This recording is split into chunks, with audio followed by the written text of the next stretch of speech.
How's it going today? So today we're gonna go over splitting knotted wood. Um, this is typically wood you're gonna find at the top part of the trees where there's gonna be a lot more branches and a lot more places that, different parts of the tree is grown in different directions. So one of the most important things when you're actually trying to split this wood is typically trying to, of course, get it flat. So both edges are flat. It makes it easier to actually get a good striking surface and a good bite usually if you can get enough strikes into it. Um, I like using mauls typically for this to try to get an indention because a lot of the time the splitting axe doesn't work very well due to it just doesn't pack enough punch. Really, the maul doesn't either. I have to use a wedge most of the time, based on the knots just not allowing me to get that good solid strike through basically. So over time, um, as I try to create that indention with the maul, once it's like a good enough size, I'll then try to use the wedge and drive it through. The wedge is typically the most reliable for this as you're able to isolate it a little bit more and you don't have to worry about missing where your blade's hitting as much because it's a wedge and it's just stuck in the tree.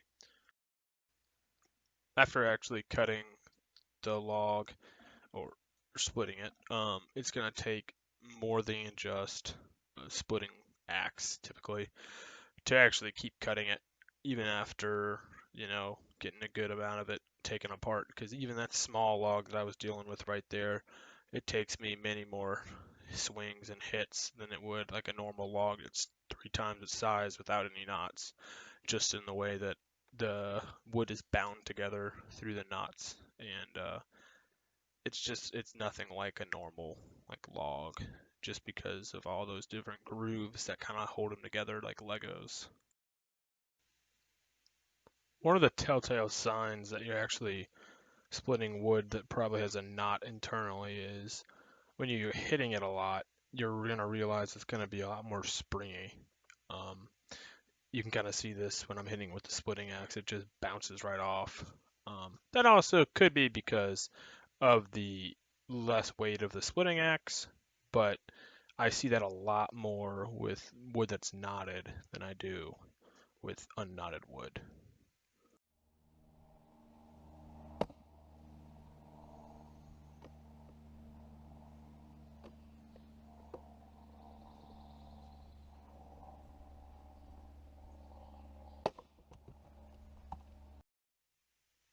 This is the reason that I use a maul a lot more than I use a splitting axe when I'm cutting this kind of wood because it's just much more reliable. And also the reason that if it does bounce a lot, even with a maul, I'm just going to go straight to the wedge because I know that it's going to be a pain in the butt anyway. So just solve the problem faster.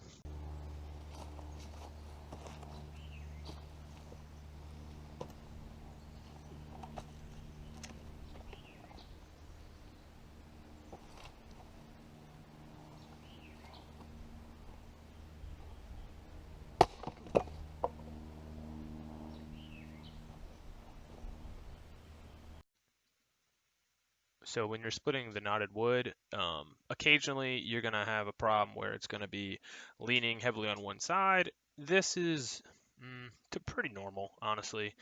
It's going to be hard to really say that it's going to stand up perfectly, usually because it's going to be balance issues and whatnot. So sometimes you'll have to get it, propped up on something on the platform log, or sometimes you'll have to get like a wood chip or something to jam up under it, try to level it out.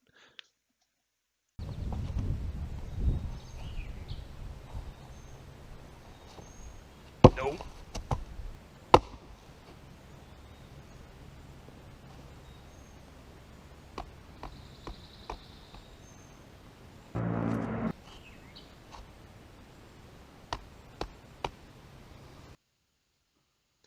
When you see that I'm smashing my hand on the handle or the arm of the splitting axe, you'll realize that I pay attention to the axe head and the handle because it's already loose significantly, and doing what I'm doing right now makes it I'm far more prone to actually break off because I'm just putting all the force right in the groove where it actually holds the axe head. So that is, I'm not going to recommend doing what I'm doing here, but it is a way to free the axe from the log.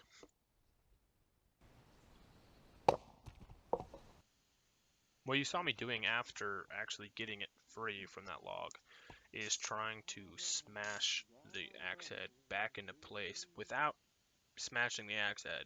It's by using gravity mostly and slippage from the axe, so that when I hit the log, it sends a shock basically up to the axe head, and maybe it'll wiggle a little bit, but generally it'll fall or slowly fall down the the hammer.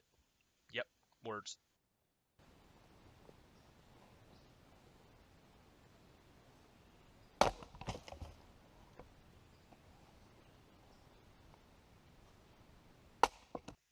Another thing you'll realize when you're actually splitting this wood is that sometimes, even though it might not be the size that you want it, it will not split any further with manual like tools. Maybe if you wanted to put extra effort into it and like use a wedge, it could work. But typically, sometimes when you get to certain sizes, as you might have a little bit of a weird shape, but sometimes you have to just realize that. Very quickly after I started hitting this log with a maul, I realized I would need a wedge because every time you hit it, it fell. Um, the log was angled in a way that even when I tried to get a good strike, it wasn't gonna bite due to the angle that it was at. So went straight to the wedge, um, and you'll notice it's still gonna take a while to get through this log, even with wedges. And I'm doing this at 5 times speed. So it's very frustrating at sometimes with the knotted wood. It can be a real pain in the butt. And I swear, a log 2 times the size of this log, I would split it in half the time with those wedges. Actually, a quarter of the time. Yeah.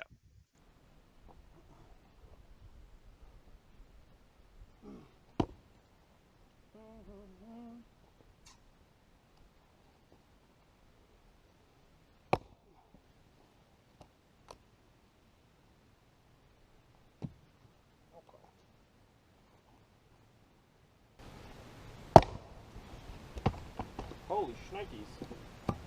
This log is actually way more annoying than I thought, due to its bend. When I was splitting it, when it was a full log, it at least had some stability. But after I realized that it was not going to split, normally, I kind of just gave up. I then attempted to use the maul and then the wedge, but those were to no avail from trying to split it traditionally. I then tried to put it on its side and really only ended up destroying the piece of wood, so I wouldn't recommend that either, but I don't know, it was a way of trying it.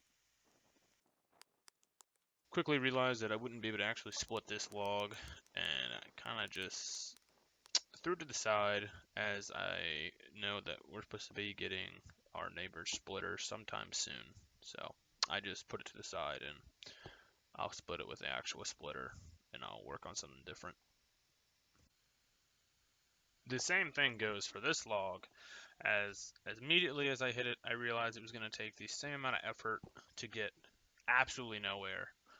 And I decided to also throw it to the side because this log was just not going to be split manually.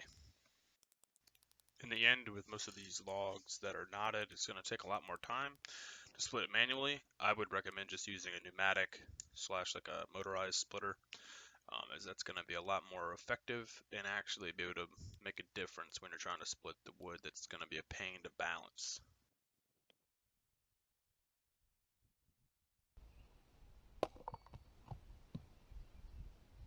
And that's about it. Thanks for sticking it out through this video. I really hope you enjoyed the video. Thanks again for your support, and have a great day. Thank you again. See you later.